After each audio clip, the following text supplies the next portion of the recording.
Hello everybody, good evening, hello.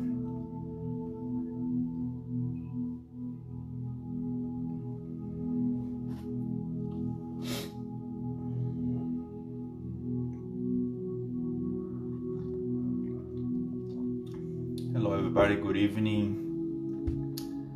I hope everybody that is starting to come online now, it's being able to hear me properly, see me properly. Just check if your connection is stable, unbroken. We had a few recent, events with the previous lecture in Portuguese where we couldn't actually finish the lecture just because of some internet problems in Australia. But yeah, in case you are hearing this lecture from overseas, then don't worry about it. But the locals, if you can give me some indication on whether everything is okay on your end, it would be great. We're going to be making a start in 2 minutes. Thanks.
I just got my assistant here to tell me everything seems to be okay with everybody, so that's good. Thanks for that, guys. Thanks for the feedback. Alrighty, so let's then slowly concentrate ourselves, and we're preparing ourselves to make a start of our lecture tonight. So before anything, I welcome you again for joining us for this lecture tonight in English. And as I said just previously, if you're watching us from Australia or from overseas, it's a pleasure to have you here. And I truly hope that I can transmit or transport to you the ideas, beliefs, and concepts that hopefully should help you, like it's helping me tonight, to understand everything in a different way, in order for myself to move forward as a human being, as a spirit. So before any delays, let's first close our eyes. Let's make a quick meditation, a quick connection to anything that you call a higher being. Whether you believe in God, whether you believe in the God that exists within yourself, so therefore you believe in your own strength, just connect that inner power. Connect with everything that takes you to a higher place, to a deeper place. And in connecting to that, let's exercise the energy of gratitude. Gratitude for everything. Gratitude for everything that we are, everything that we have achieved. Gratitude even for our struggles. Gratitude for the difficulties that we face in life sometimes. Gratitude for our families. Gratitude for our friends. Gratitude for nature. Gratitude for being here on earth. The exercise of gratitude is a very important thing to do because it takes us away from the place of anxiety, of nervousness, and help us to focus on the things that we should be grateful for. And in that energy, in that greater connection to everything around us, we ask Jesus to bless this discussion tonight. or we can ask any of the other great mentors that have been on earth, whether you believe more in Buddha or any other of the great avatars. We ask for all the high spirits to bless this discussion tonight. Thank you. So, once again, guys, it's a privilege to be here. It's a privilege to be able to talk to you again. And I guess more than anything, it's a privilege to me to have this opportunity, I guess, on the role to try, I think, my best in interpreting everything of the message that I was entitled, was assigned to come and bring us today. And before I even start, I was going to even make a request to everyone. If you're watching this specific talk and someone comes to your mind that you think may benefit from this, you can surely share this video to anybody else that you may think it's appropriate. And yeah, that would be of a great value. So today we will be exploring, talking, reflecting on the Gospel according to Spiritism, but just as a basis. We will be actually looking into the chapter number 20, that is Workers of the Last Hour, and more specifically on the item 4. And sorry guys, I was just slightly distracted here. So the item 4 really asks us, what is our role as Christians?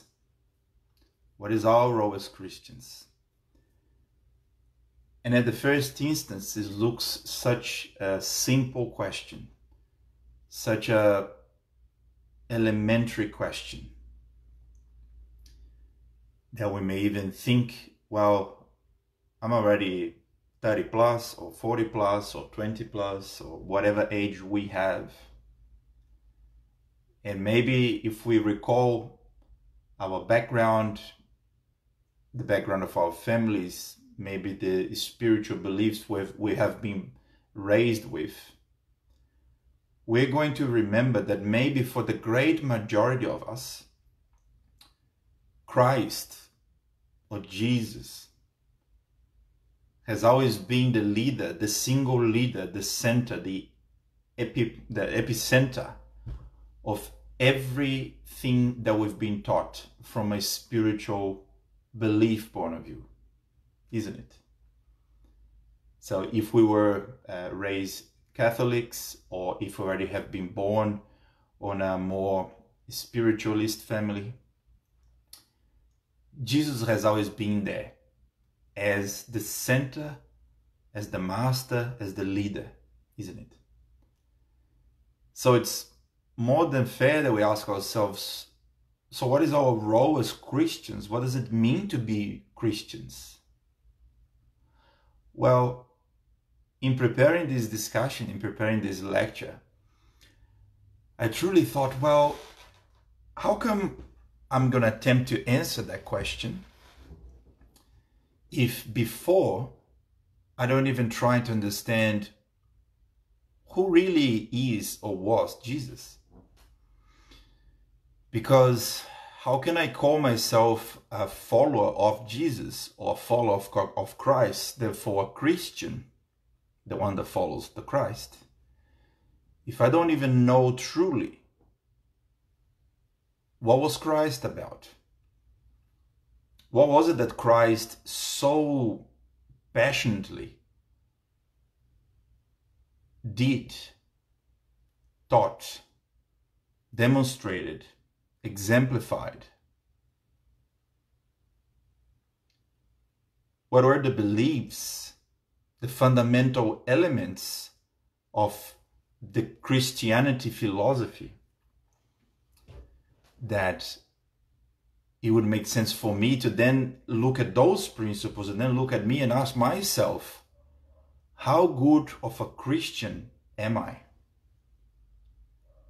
Because Christians, I can guarantee you that, Christians are not the ones that just, from a word of mouth point of view, says, yes, I follow Christ, I believe in Christ, therefore I'm a Christian. Well, on a basic sense, yeah, I can't disagree with you. You are a Christian because you follow the principles of Christ. But the question is, do you follow, or do we follow the principles of Christ? Or is that the only belief we have contact with from our upbringing, or from even our current spiritual practices and involvement? And therefore I just label myself a Christian. And to give ourselves the opportunity to go a level deeper on this discussion, I've, in preparing for this discussion or this lecture again, I've allowed myself some time to reflect on who do I personally understand is Jesus. And I think this is an exercise that I would probably recommend every single one of us should attempt. When we write something,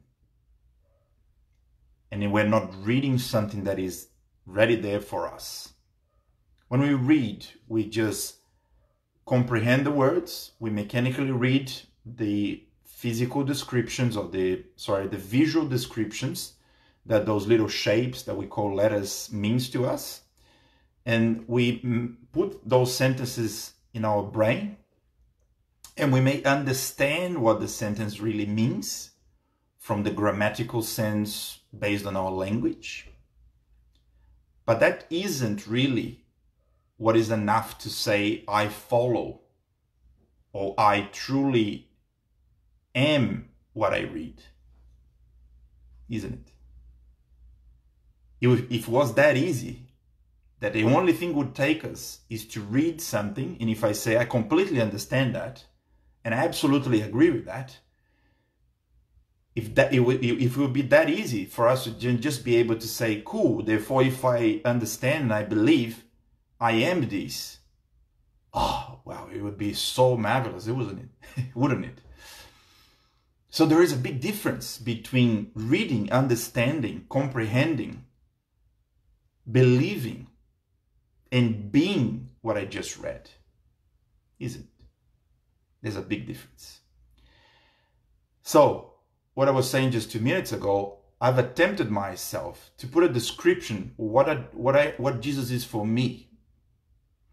And in doing so, there were a couple of really interesting realizations I have had. And I'm gonna attempt to share this with you guys, with everybody.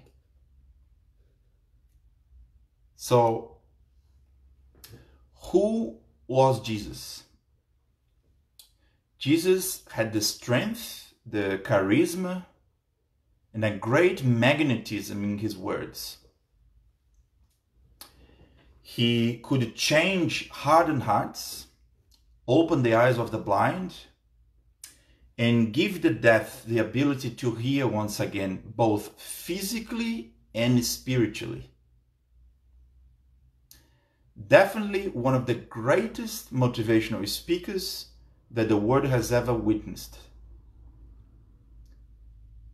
But the world had plenty of speakers back then, isn't it?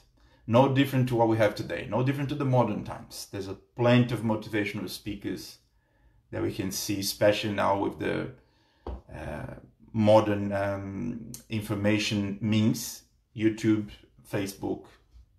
Look what's happening right now, isn't it? So the question is, so what was different then about Jesus? What made him not just a very wise and well-hearted man, but rather a leader that so many decided to follow for thousands of years? That's the question. What was so different and special about him? So Jesus did not speak on behalf of human religions. We'll probably talk more about this in a minute. He didn't speak on behalf of any institution or any organization at all. He showed us all the true sense of God's universal and unconditional love. When He's put the ease of the suffering and the well-being of any other brothers and sisters as His first priority.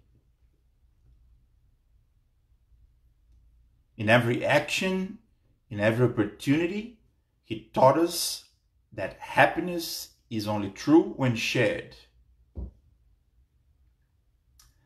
Some of you may have watched the movie Into the Wild. Some of you remember the main character of that story. At the very end, when he faced, I think, he was about to face death, he wrote that sentence on his diary. Happiness is only true when shared.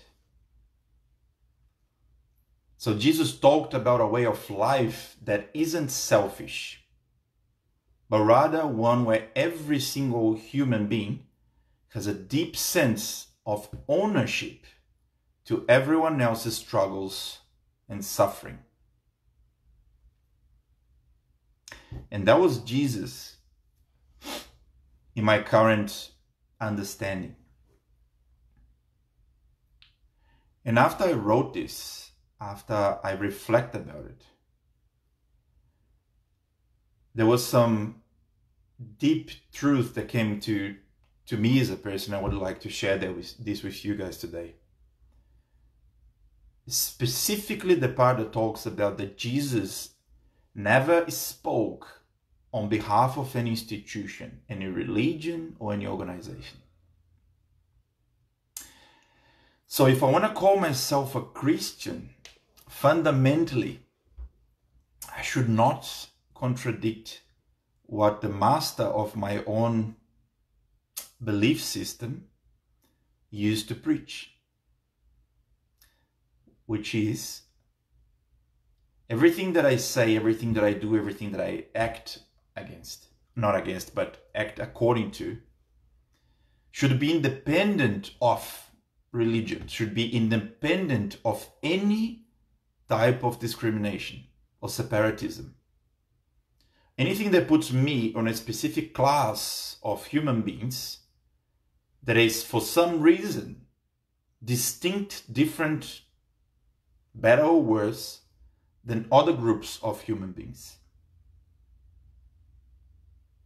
Jesus treated everyone the same way, no matter whether they were poor, they were rich, they were middle class, no matter whether they were according already to the principles of life that He Himself found to be the truthful ones, or actually people that actually were chasing Him, they were after Him to really, hurt Him.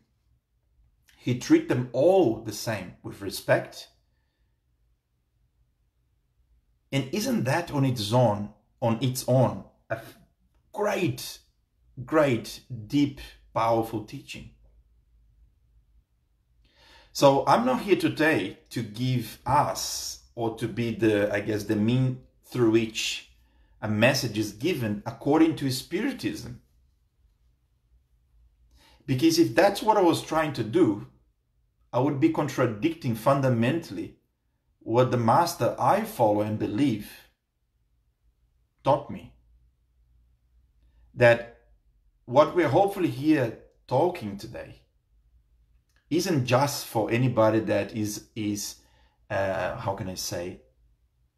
follows Spiritism or likes Spiritism. I'm here to probably bring a message that should resonate on every single heart, no matter what truly do you believe. Because what the other beautiful thing I found about Jesus' principles is that they are universal.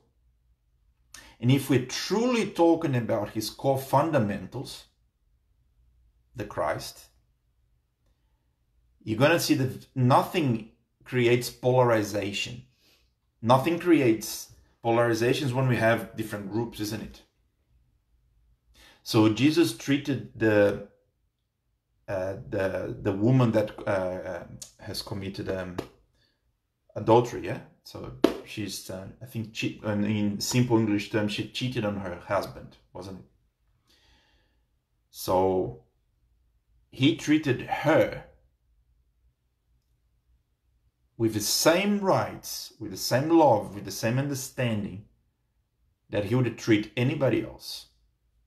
So the question more simply that we should ask ourselves is, let's not even complicate too much. Let's go really simple. Because if we can't even execute the simple,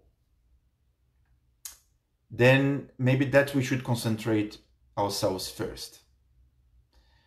So the simple truth is, everything that I say, everything that I do, who am I in the society that I belong? Am I Carlos, the spiritist, that only talks about the specific philosophy that he follows and believes? Or am I Carlos, the one that tries his best to really understand Jesus' principle, and therefore I don't need labels. You don't need labels. Nobody needs labels in that sense.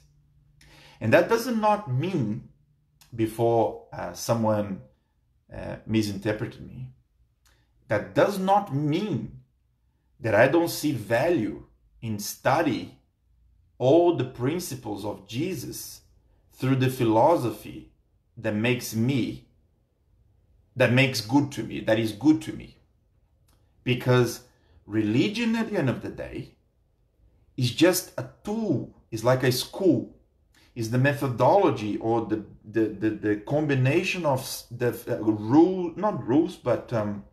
conditions, circumstances, education materials that we need to discipline ourselves in order to educate ourselves spiritually to a higher level, isn't it? But in true sense, eventually, nobody will need religion. And I'm probably not the first one that said that. In fact, this is not even my words. I'm just replicating what I've heard before. And maybe first time I heard it was like, well, how could this be?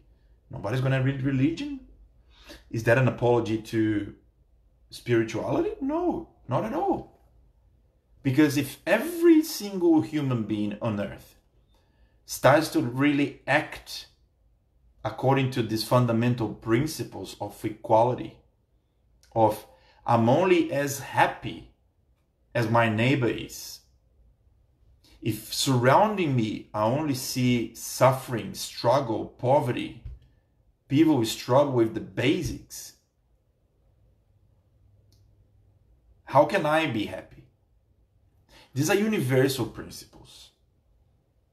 And these are truly the principles according to which the more I follow them, the more I truly internalize them, not just from the understanding surface level, not just from whether I agree or not point of view that I said at the very beginning of this talk, but whether I truly act according to those.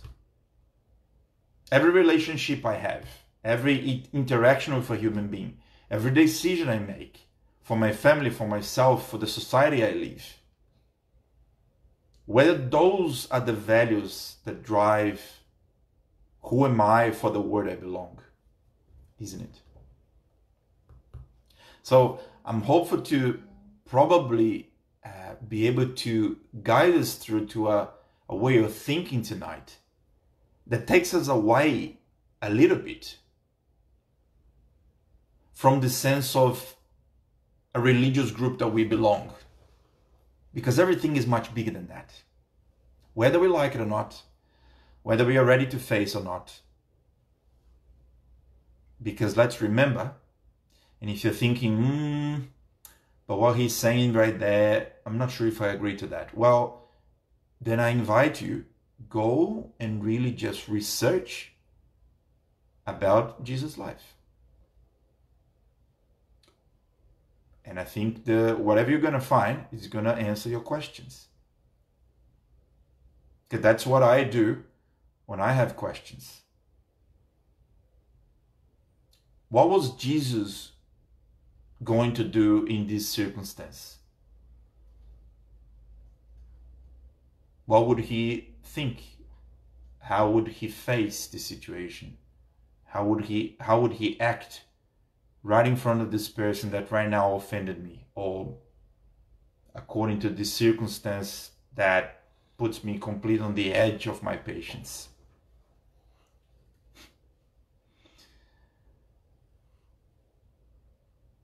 Yeah. So I hope, guys, that through this talk, I have had the opportunity to bring all of us an opportunity to reflect and expand, I guess, our role in the society that we live much further, to a much greater extent that of the religion or the spiritual group or the philosophy that we name ourselves or that we belong. Because at the end of the day, when we ask this question, am I a good Christian? The question is not, am I a good spiritist? Am I a good Christian?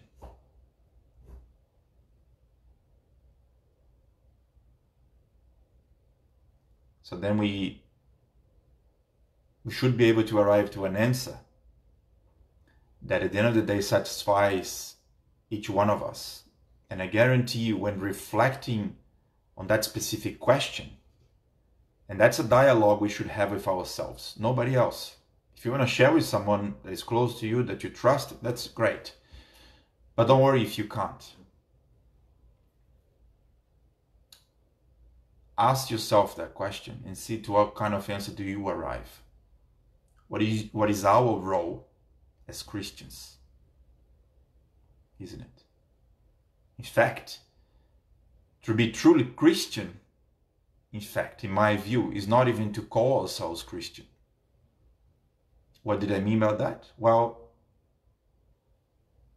I can only be called Christian because, like I said before, I follow Jesus. But if you truly see what Jesus was going to teach us, he wanted to teach us that anybody that follows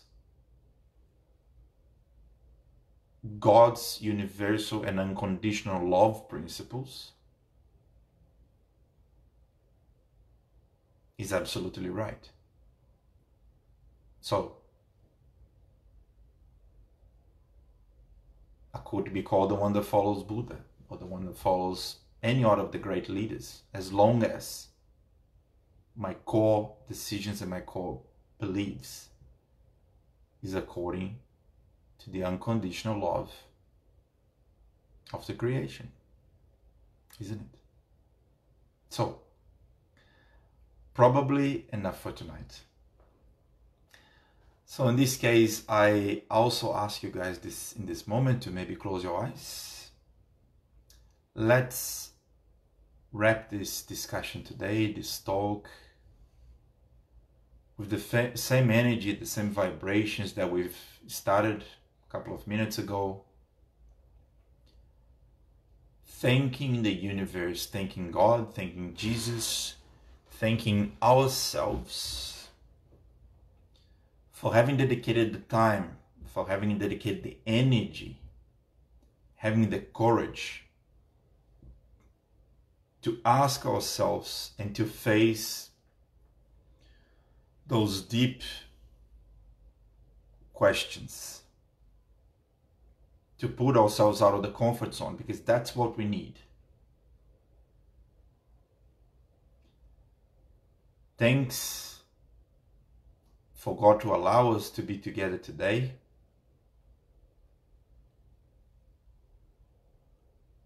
Let's fill our hearts right now with a great love energy that would like to share with the entire world. Let's think about every single human being, every single soul, whether they are still part of Earth in their physical existence, or whether these souls have already rejoined the spiritual world. Let's vibrate for all the souls that I need, that are struggling, that are in distress, all the families that are probably undergoing tough times due to the current global circumstances. And let's donate this loving and caring energy that surely can be utilized by our guardian angels in the good, in the support and help of all the needs in this planet Earth and in any other areas of the universe. Let's then finish this lecture tonight. I thank you all for watching us, and once again, have a good evening, great weekend. And if you're watching this lecture later in any country, thanks once again, and I hope these words have brought you at least ease and peace. Thank you so much, everyone. Bye-bye.